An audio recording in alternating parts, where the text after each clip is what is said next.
का माई बाबू का सेवा तो घर ही में चारों धाम है।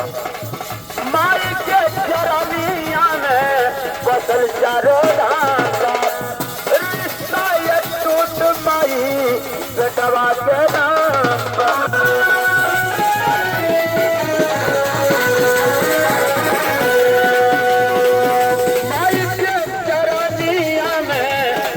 चारों धाम पर रिश्ता ये टूट माई बेटवा के नाम पर।